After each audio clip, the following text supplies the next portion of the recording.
Imaginez un jour comme ça sur un reveal, t'as les deux F1 qui se déplient, qui commencent à parler en mode Megatron et Bumblebee. Et c'est des Transformers. La dinguerie que ça serait en vrai.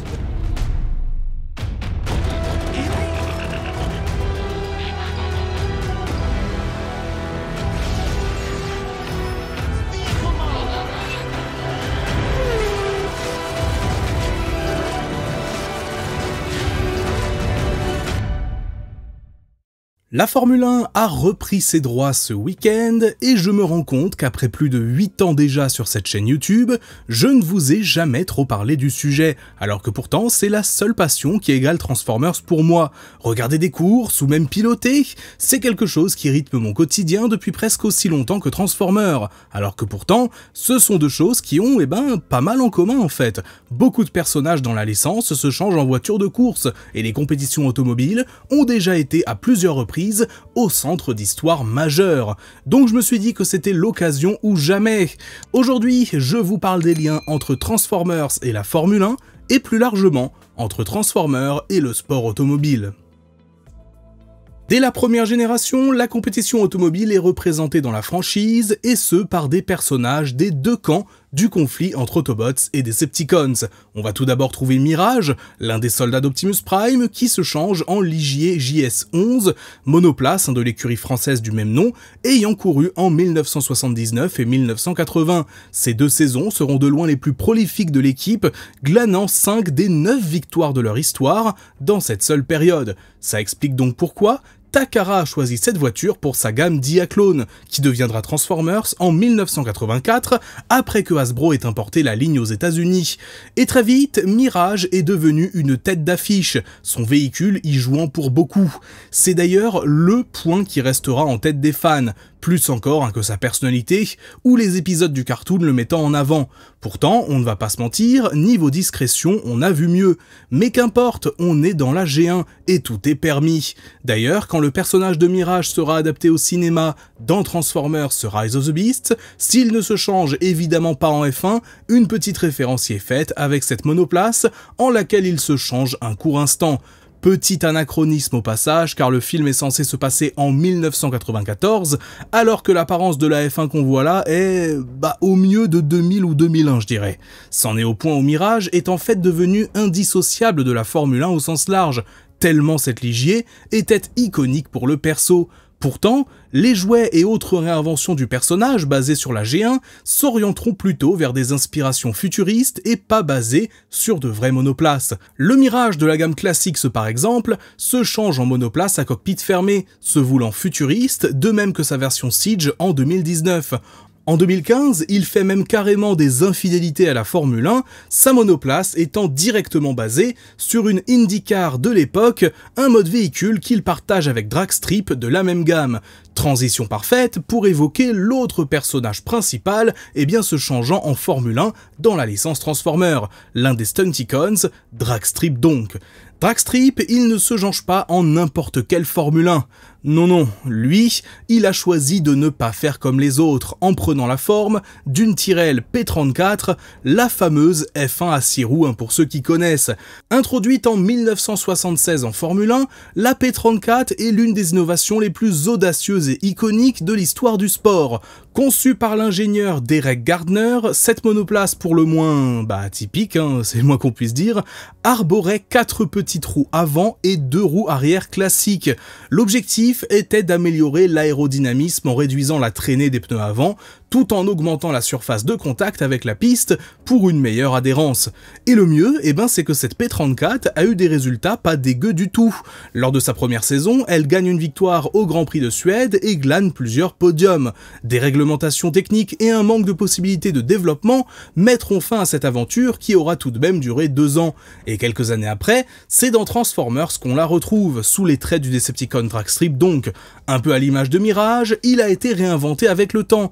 Et de toute façon, c'est pas bien compliqué, souvent quand Hasbro produisait un jouet de l'un, il faisait en sorte de le recolorer en l'autre. Il devait se dire que après tout, une voiture de course c'est une voiture de course quoi, on va pas s'embêter. Mais ça a changé, car en 2022, on retrouve un Dragstrip entièrement refait à neuf. combinable avec les autres Stunticons, et surtout, de nouveau réellement basé sur la Tyrrell P34, là où Mirage ne s'est jamais rebasé sur la Ligier. Bon, tout ça, ce sont bien sûr des références simplement visuelles, il n'y a pas eu de grandes intrigues autour du fait que Mirage ou Dragstrip se changent en Formule 1. Mais ça, c'est quelque chose qui change en 2001 dans la série Robots in Disguise avec le personnage de Skids.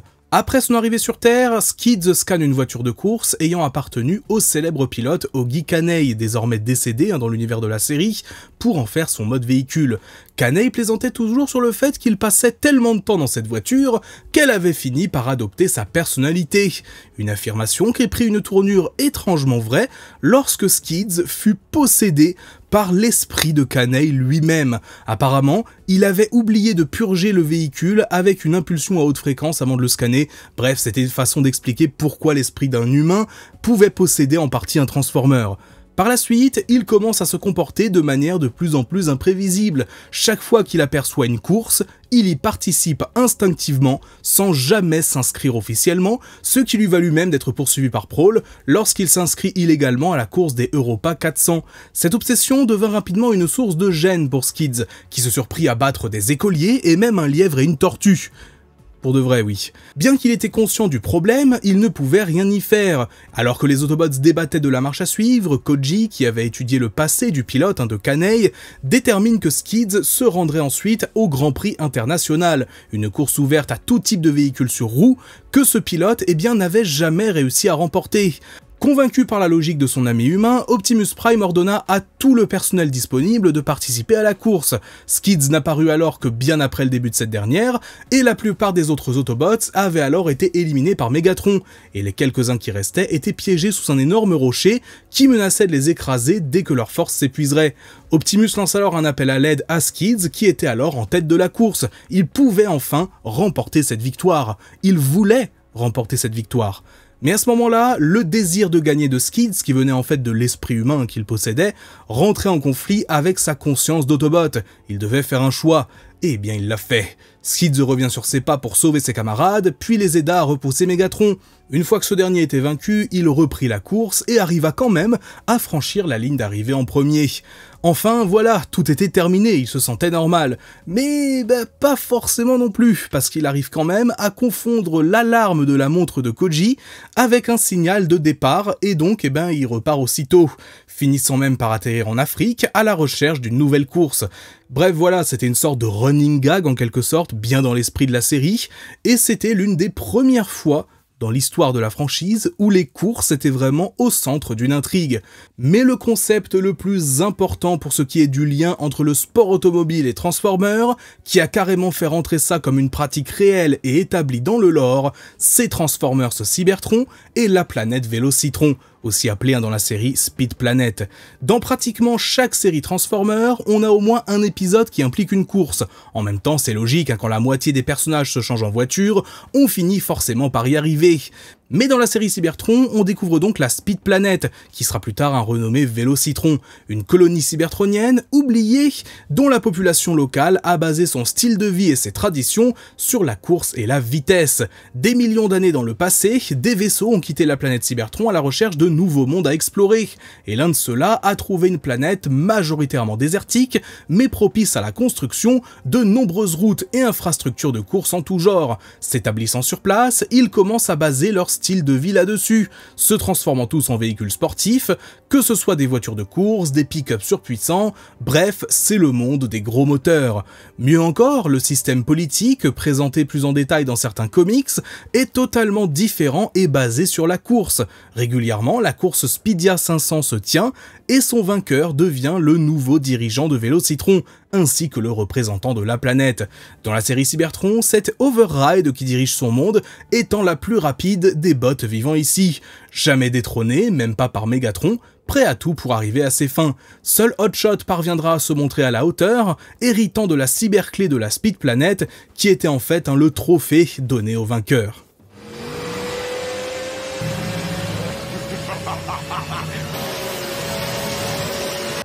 Who won?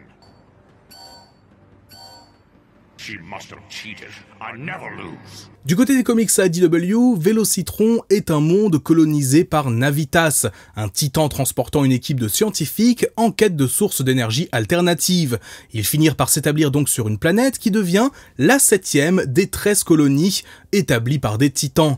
En raison de facteurs astronomiques qu'on connaît pas tout à fait, le côté ensoleillé de Vélocitron est basiquement un brasier, et seul son côté nocturne est habitable. Cela oblige les habitants à concevoir des villes mobiles constamment en mouvement pour éviter le soleil, y compris leur capitale, Delta, qui était une forme reconfigurée du titan Navitas. Les vélocitroniens devinrent obsédés par des conceptions plus économes en énergie, alimentant une passion pour les courses qui domina leur culture. Ainsi, les courses devinrent le moyen de décider de tout, des gouvernements aux taxes et autres décisions planétaires cruciales prises par les vainqueurs. Ils optèrent alors pour l'énergie solaire pour alimenter leur monde, réservant l'énergon à un usage personnel, affirmant disposer de réserves suffisantes. Les habitants de cette planète, ils se considéraient basiquement pas comme de la merde. Ils pensaient avoir une culture supérieure et avaient adopté un mode de vie isolé, coupant tout contact avec leurs voisins.